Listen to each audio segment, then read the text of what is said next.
Redemption, Lesson 1, the principle of redemption.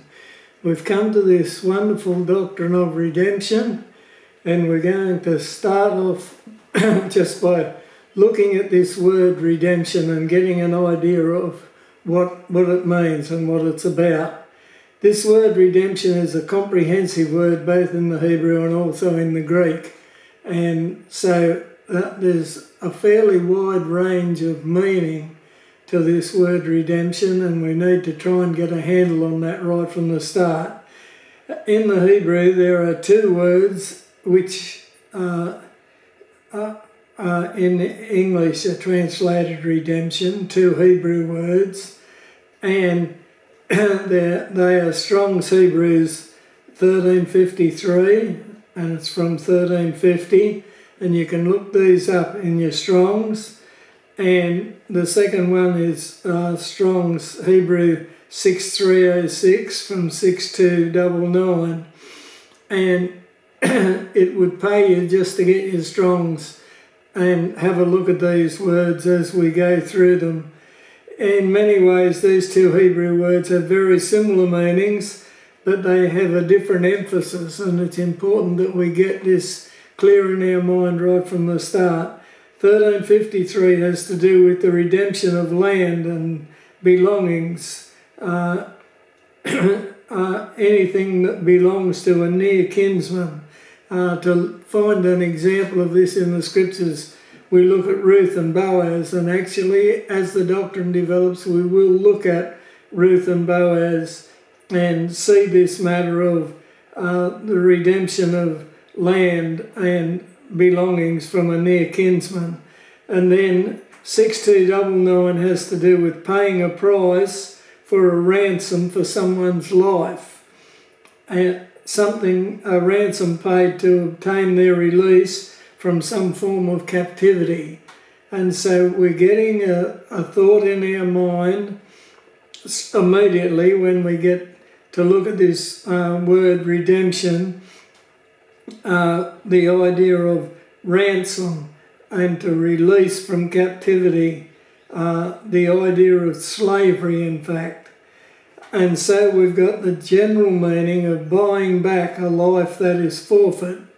And these two words actually mean to sever and to redeem, that's to buy back, to ransom, now we know what a ransom is, to release, to preserve, to deliver, to save, to rescue, to purchase, and to avenge.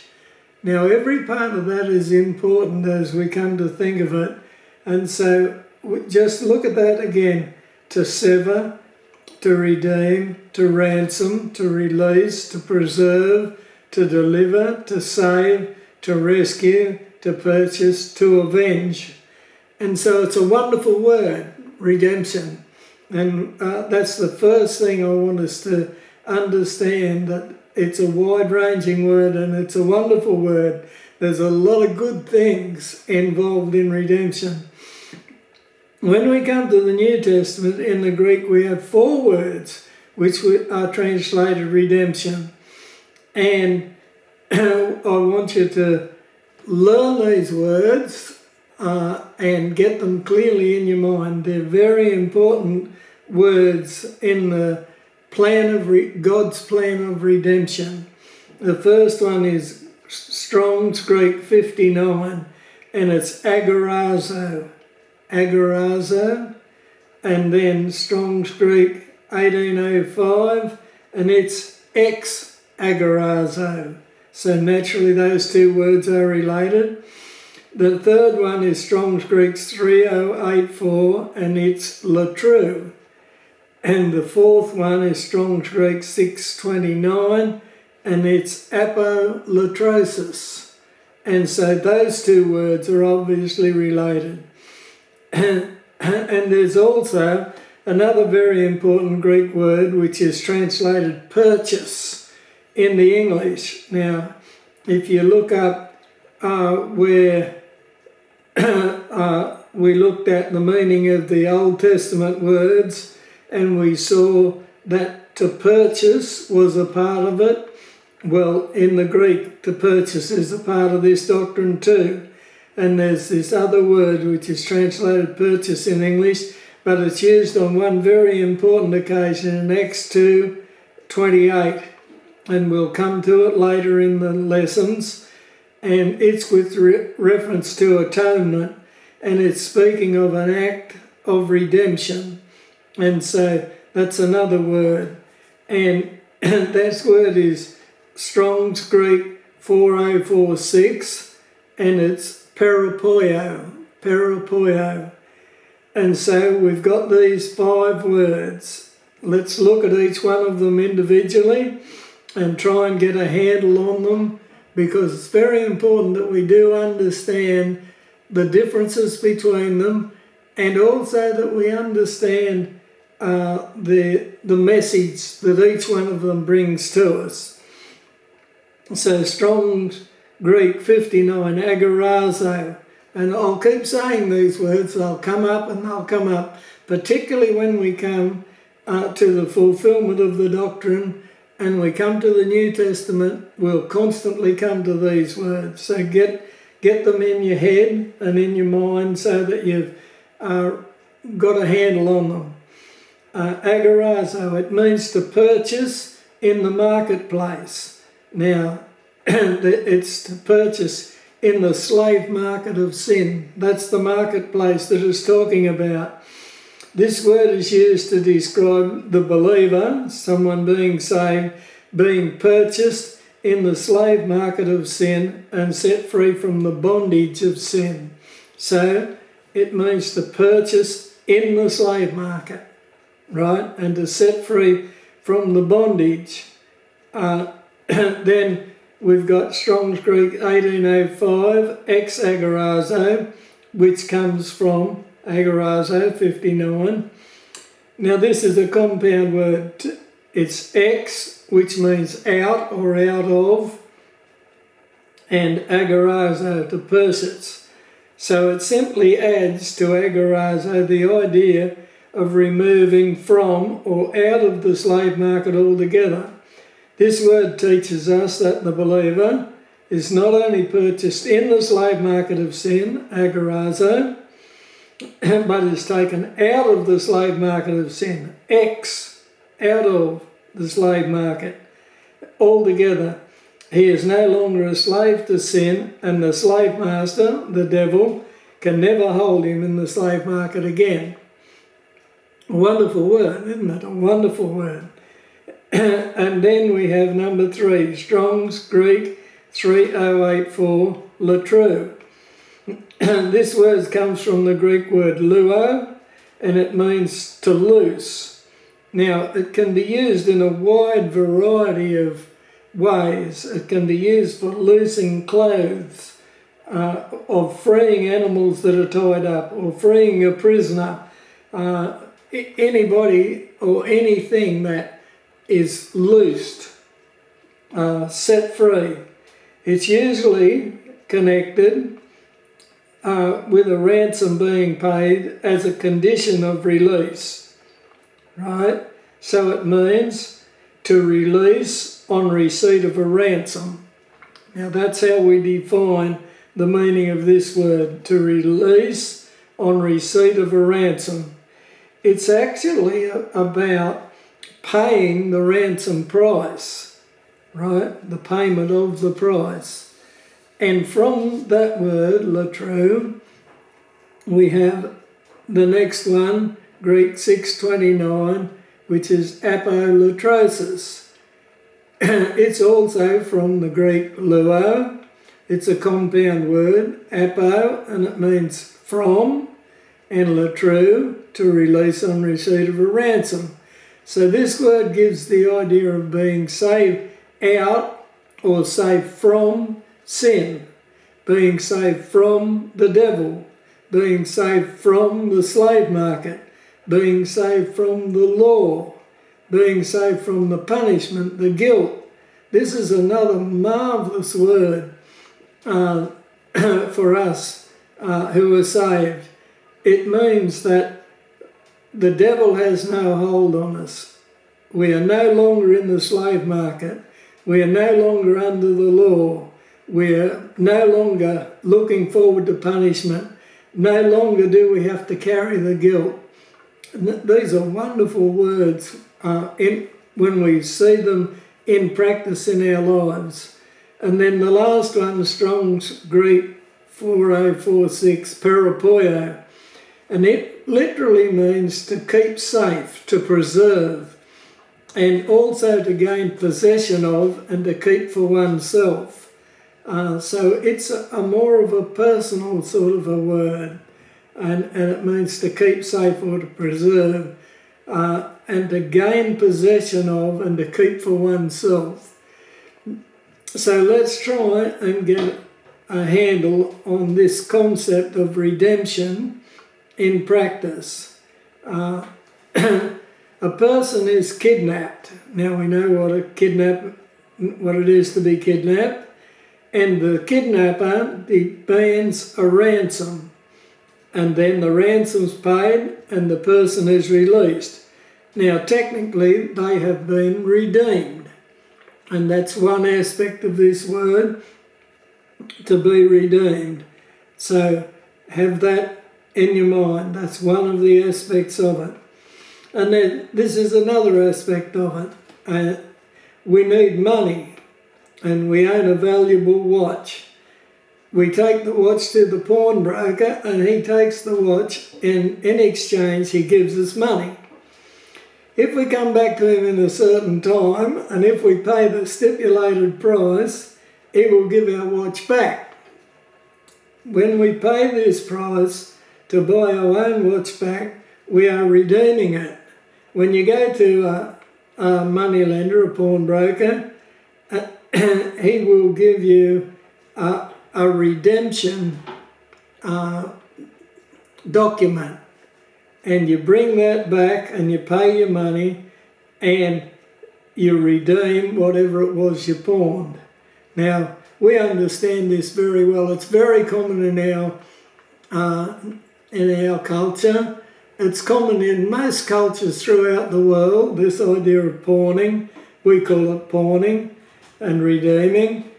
In the Bible, it's a part of the law that the Jews were able to do this. And so they understood this concept very, very well indeed, this concept of pawning things and redeeming them. And they also understood the concept of kidnapping and that sort of thing too, and paying a ransom price, because that was common in their time too. But another situation, a country is at war and they are defeated and their people are taken away as slaves. Now this was common right up until the 19th century, 18th century, that when there was a war, the defeated country the pick of them were taken away and sold as slaves. And so this was well understood by the Jews too. So their people are taken away as slaves. They are taken to a slave market and a price is put on them and they're sold. One man has a rich friend who comes to the slave market and buys his freedom for him. Now, that rich man has redeemed his friend, and that's another aspect of redemption. And then another aspect of it, a little boy builds a boat, a sailing boat, and one day he sails it on the river and a strong wind comes up and the boat sails beyond his reach and then away into the distance, and it's lost to the sad little boy.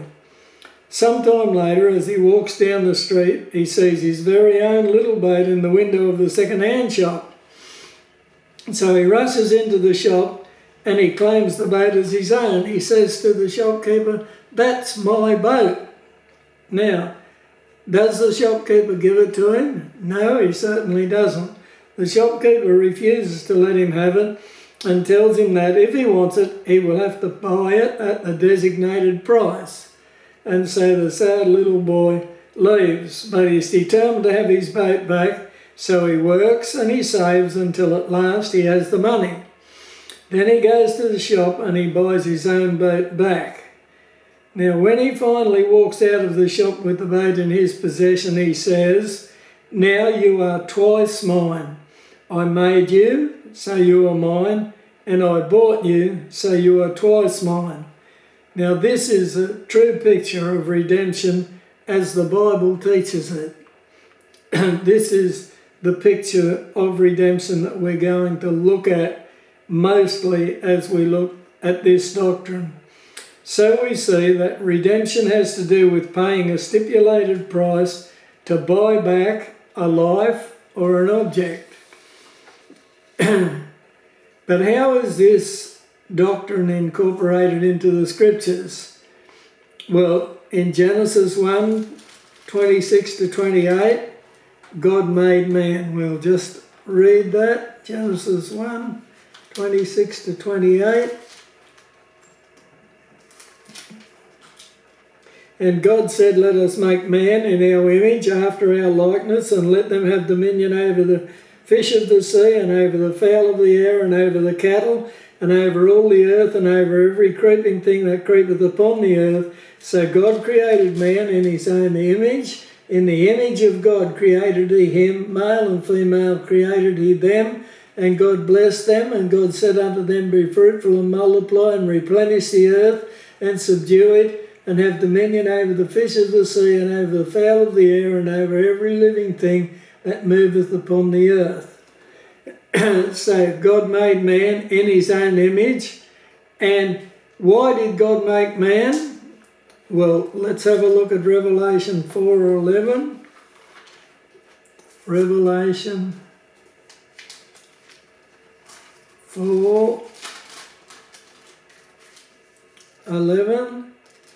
"Thou art worthy, O Lord, to receive glory and honour and power, for thou hast created all things, and for thy pleasure they are and were created." Right? So God made man in his own image for his own pleasure. And mankind, along with all creation, was very good. Genesis 1:31.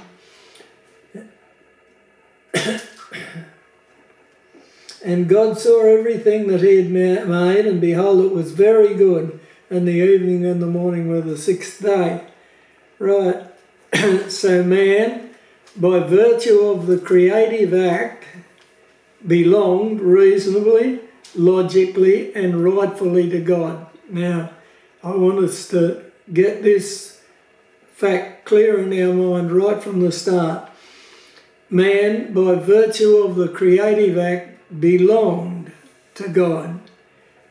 Reasonably, logically, and rightfully, he belonged to God. Then man sinned. Genesis 3:1 to 7.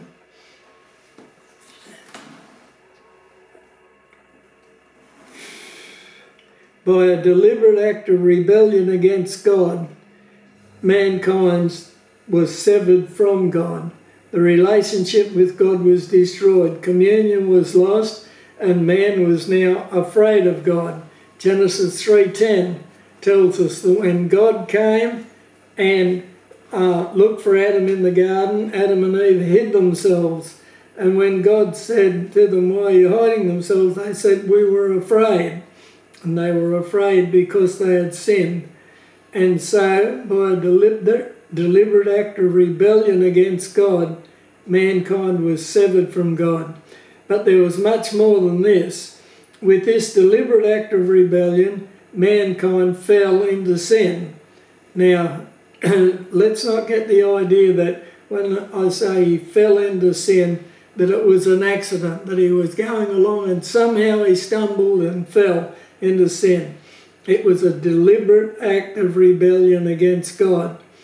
As our federal head, Adam became a sinner. Sin became his nature. Thus, all Adam's seed would be born in sin.